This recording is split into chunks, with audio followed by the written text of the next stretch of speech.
In the quiet heart of Eden, a whisper slipped between the trees.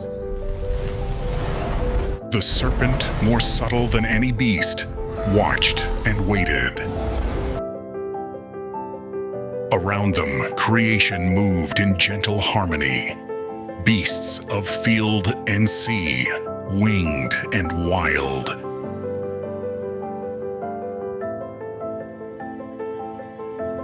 At the garden center stood the tree of life, a silent promise and a test. A voice spoke to Eve, words wrapped in doubt and desire. She reached, she tasted, then she gave to Adam.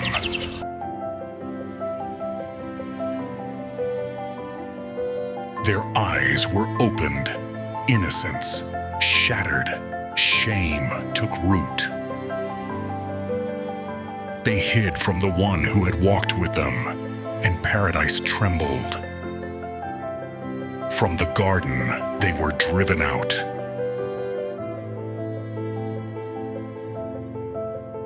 Before the story unfolds, please like, share, comment, and subscribe, and walk with us through this ancient story of fall and forgiveness.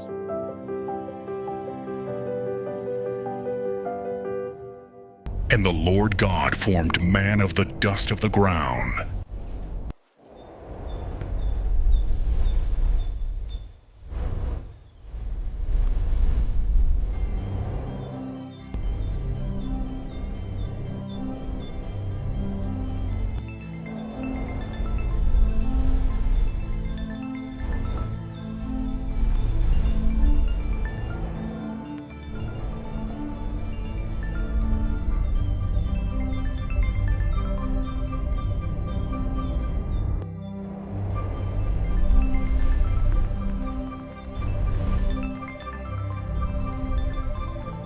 And breathed into his nostrils the breath of life, and man became a living soul. And the Lord God planted a garden eastward in Eden, and there he put the man whom he had formed.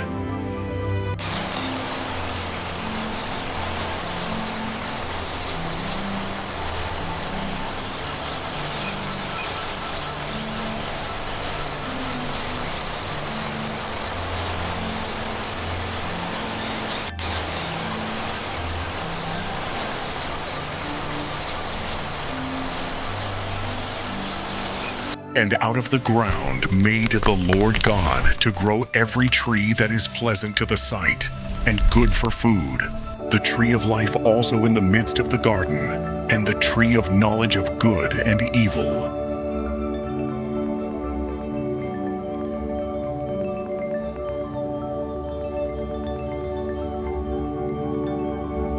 And a river went out of Eden to water the garden.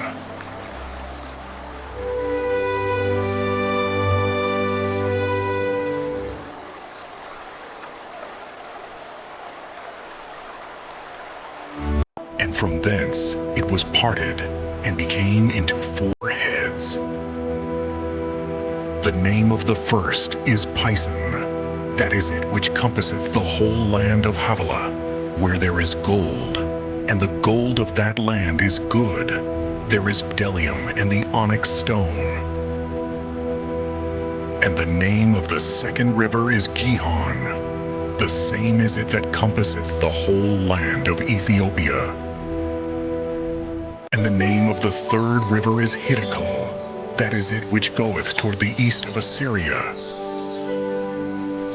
And the fourth river is Euphrates. And the Lord God took the man, and put him into the Garden of Eden to dress it, and to keep it. And the Lord God commanded the man, saying, Of every tree of the garden thou mayest freely eat, but of the tree of the knowledge of good and evil thou shalt not eat of it, for in the day that thou eatest thereof thou shalt surely die. And the Lord God said, It is not good that the man should be alone. I will make him an help meet for him. And out of the ground the Lord God formed every beast of the field and every fowl of the air, and brought them unto Adam to see what he would call them. And whatsoever Adam called every living creature, that was the name thereof. And Adam gave names to all cattle, and to the fowl of the air, and to every beast of the field. But for Adam there was not found an helpmeet for him.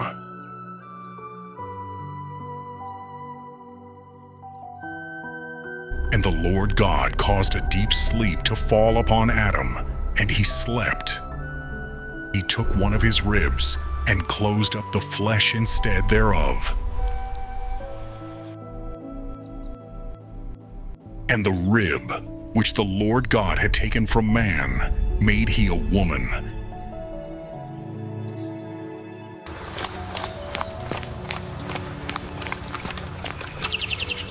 and brought her unto the man. And Adam said, This is now bone of my bones and flesh of my flesh. She shall be called woman, because she was taken out of man.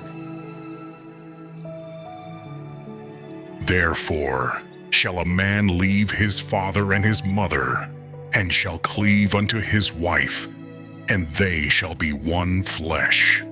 And they were both naked, the man and his wife, and were not ashamed. Now the serpent was more subtle than any beast of the field which the Lord God had made. And he said unto the woman, Yea, hath God said, Thou shalt not eat of every tree of the garden. And the woman said unto the serpent, We may eat of the fruit of the trees of the garden, but of the fruit of the tree which is in the midst of the garden, God hath said, Thou shalt not eat of it, neither shall ye touch it, lest thou die.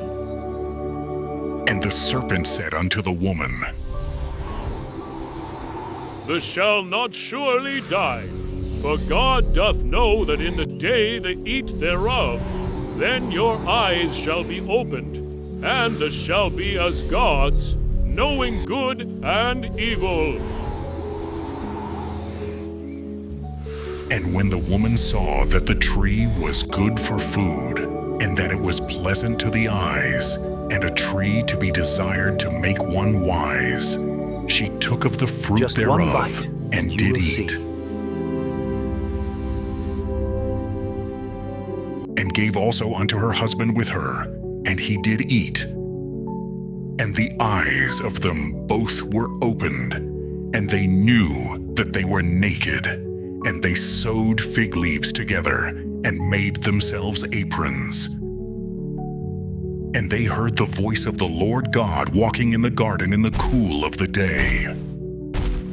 And Adam and his wife hid themselves from the presence of the Lord God amongst the trees of the garden. And the Lord God called unto Adam, and said unto him, Where art thou?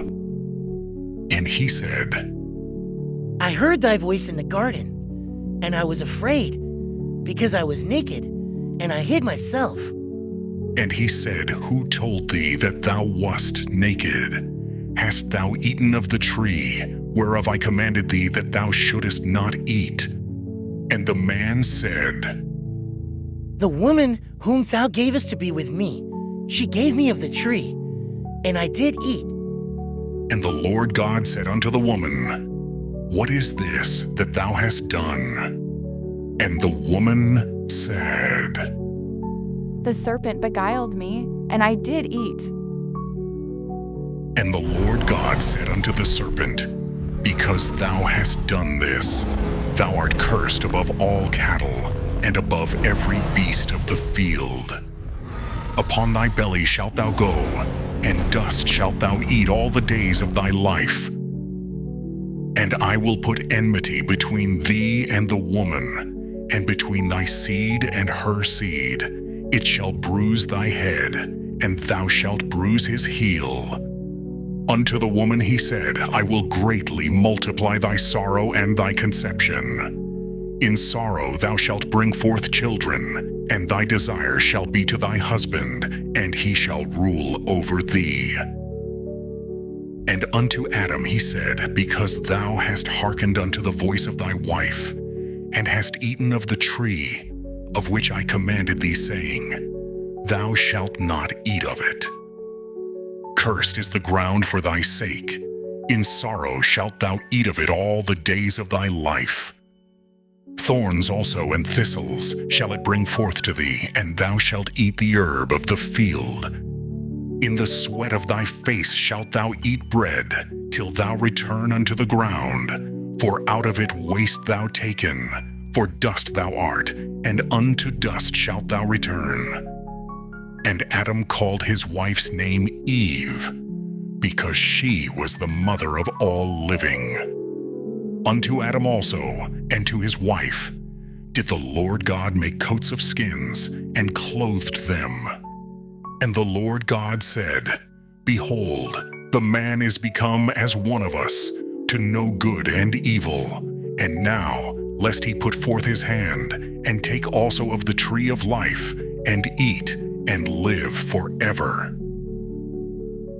Therefore, the Lord God sent him forth from the Garden of Eden to till the ground from whence he was taken. So he drove out the man, and he placed at the east of the Garden of Eden cherubims, and a flaming sword which turned every way to keep the way of the tree of life. The story of Adam and Eve is more than just history. It is a lesson for us today. Because of one act of disobedience, they lost their place in Eden and stepped into a world filled with pain and struggle. Many blame them for humanity's downfall. But are we not still guilty of disobeying God in our own lives? Are we not walking the same path of sin that they first began? The truth is clear.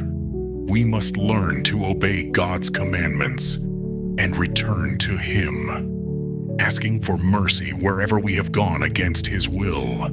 Even in their fall, God showed mercy, and that same mercy is still available to us today. Their story reminds us that our choices matter, and that God's grace is always waiting for those who turn back to Him. Don't forget to like, subscribe, share, and leave a comment to let us know your thoughts. Thank you for watching.